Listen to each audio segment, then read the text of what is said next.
Hey guys, so today we're going to be looking at our chapters on ancient China. So we will have just wrapped up our ancient India unit.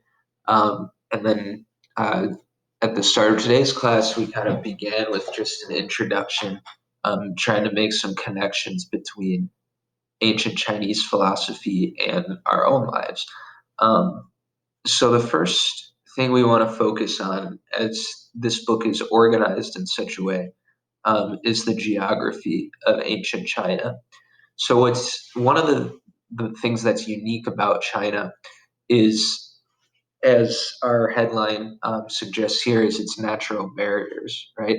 So China, if we look at our map, excuse me, um, China is naturally isolated, right? There are mountains and rivers that and deserts that sort of isolate China from the rest of the world. And what I mean by isolate is um, it's kind of until the until later developments, really at this time, China is kind of left to develop on its own, so that its world and its civilization sort of develops in a different way um, from other cultures, right?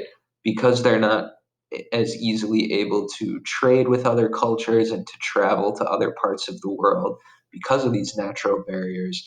Um, they have a more isolated development of their culture. Okay. Um, in terms of geography, sort of the main, I guess the most dominant or prevalent features over here to the west, you have the Himalaya Mountains, right? Um, you have the Gobi Desert up to the north, and then you have this series of rivers, which, again, much like our previous ancient civilizations in India and in Egypt, um, is really where the culture began to develop and to thrive, right? So this green area here is called the North China Plain, and that is where the Chinese dynasties, which are the ruling families, would develop um, along that river. And again, it's because uh, that river allows for farming and for um, trade, right? So within this sort of landlocked area that's outlined by this sort of maroon or brown colored outline, the Chinese people are able to trade with each other using these rivers, right? And we know them as the Yellow River and the Yangtze River. Um, and so that allows China to, again, kind of operate independently and not have to interact with the outside world as much. Okay. So on this next page, we have information about the Chinese dynasties, right?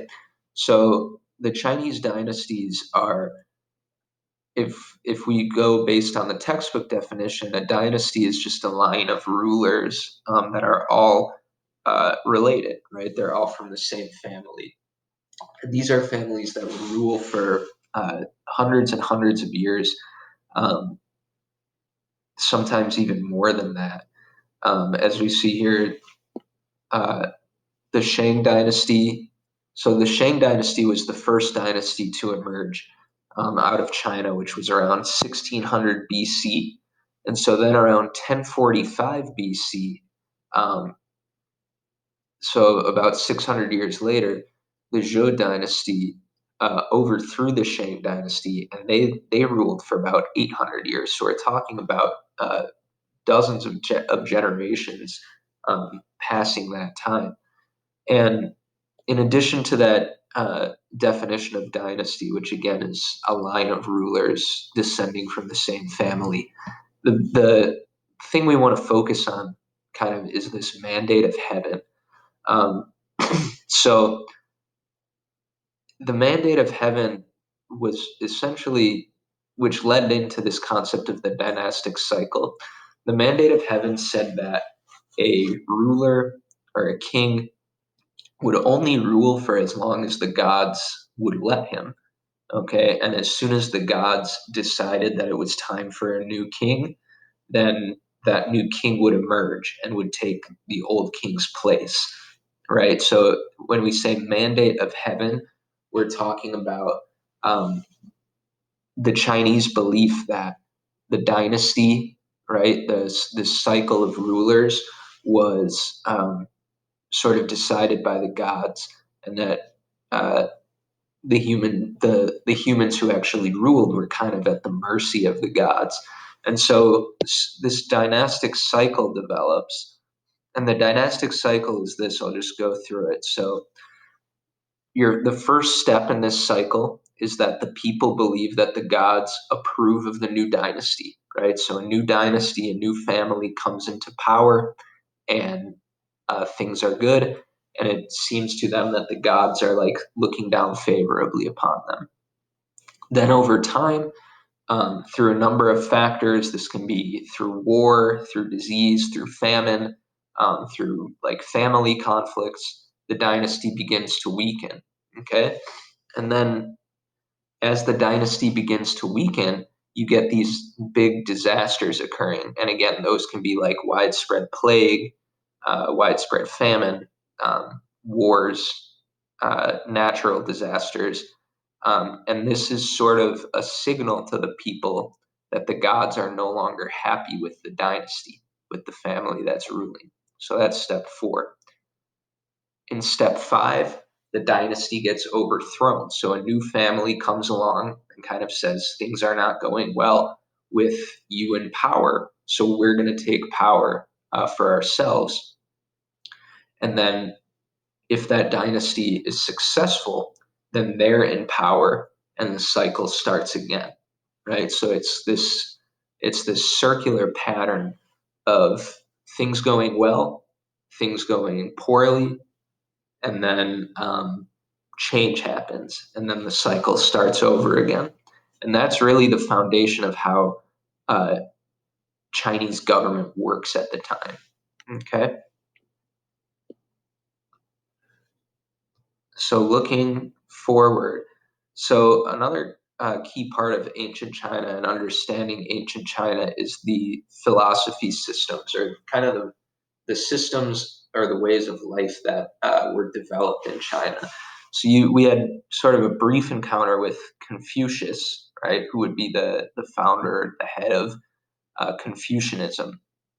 Um, and Confucianism, as the quotes that you sort of looked at and responded to show, is a lot about duty and responsibility, right? It's about relationships and how people act and are supposed to act in those relationships. So, how are you supposed to treat your father when you are a child? When you are a husband or a wife, how are you supposed to treat your spouse? How are you supposed to treat your siblings? How are you supposed to treat your friends? And how does a ruler treat their subject? How does a subject treat their ruler? And so on. Okay. And so um, Confucius was big on this concept, what the book calls filial piety or piety, um, but which really just means, having understanding the role that you have in your relationships and respecting people. He also puts a big value on education. Okay, and Confucius's teachings are still wildly influential. As I said in our previous class, you can still buy a copy of his writings, which I think I have with me right here. If you give me 1 second, where's my copy?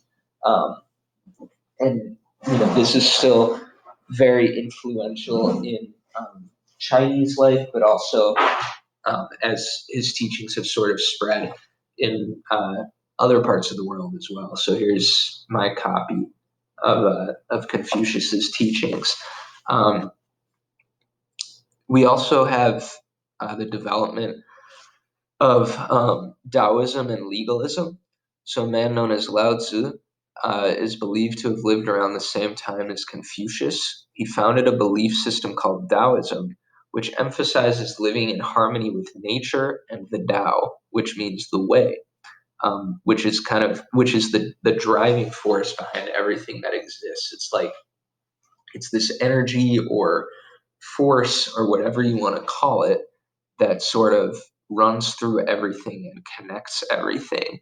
And the purpose of Taoism is to like find balance between yourself and other living things and with nature, um, and sort of again understanding your place in nature and in the world, uh, and connecting with um, other living things and connecting with this like life force or energy. Um, Legalism, on the other hand, is develops in tandem or around the same time. Um, this philosophy is more based on order and not order through kind of spirituality and or through duty, but through just strong government and strictly enforced laws.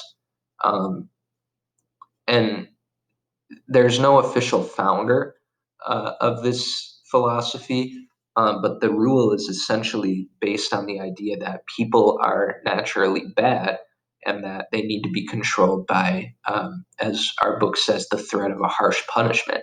And that's really the sort of method that the Chinese leaders and the Chinese dynasties follow and that allow them to thrive for thousands of years. Um, so again, sort of to recap, with Confucianism, there's an emphasis or an importance placed on duty and responsibility and sort of understanding your role, not just in society, but when you're interacting with other people. Um, Taoism places an emphasis on sort of finding harmony or balance. It's about kind of recognizing your place in the world, but also um, recognizing that there's this energy or life force that connects us all, and that it's our duty, our job to recognize that and connect with it. And then legalism um, is certainly much less spiritual and much less focused on the individual, right? Where so Confucianism and Taoism tell us sort of how to live our lives as individuals. Legalism says that humans are naturally bad, right? Like they're naturally greedy and lustful and selfish. And legalism says that in order for society to function, for things to work well, um, you have to have a strong leader and strict laws.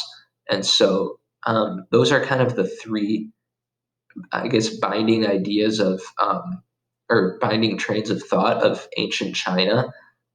Certainly, there are other thoughts that will develop, but in the early days of ancient China, um, these are kind of the three that dictate life, right? Like how life functions. Um, Let me see what our next page is. Yeah, so I'm gonna stop us here. Um, And as always, feel free to rewatch, feel free to ask questions, okay?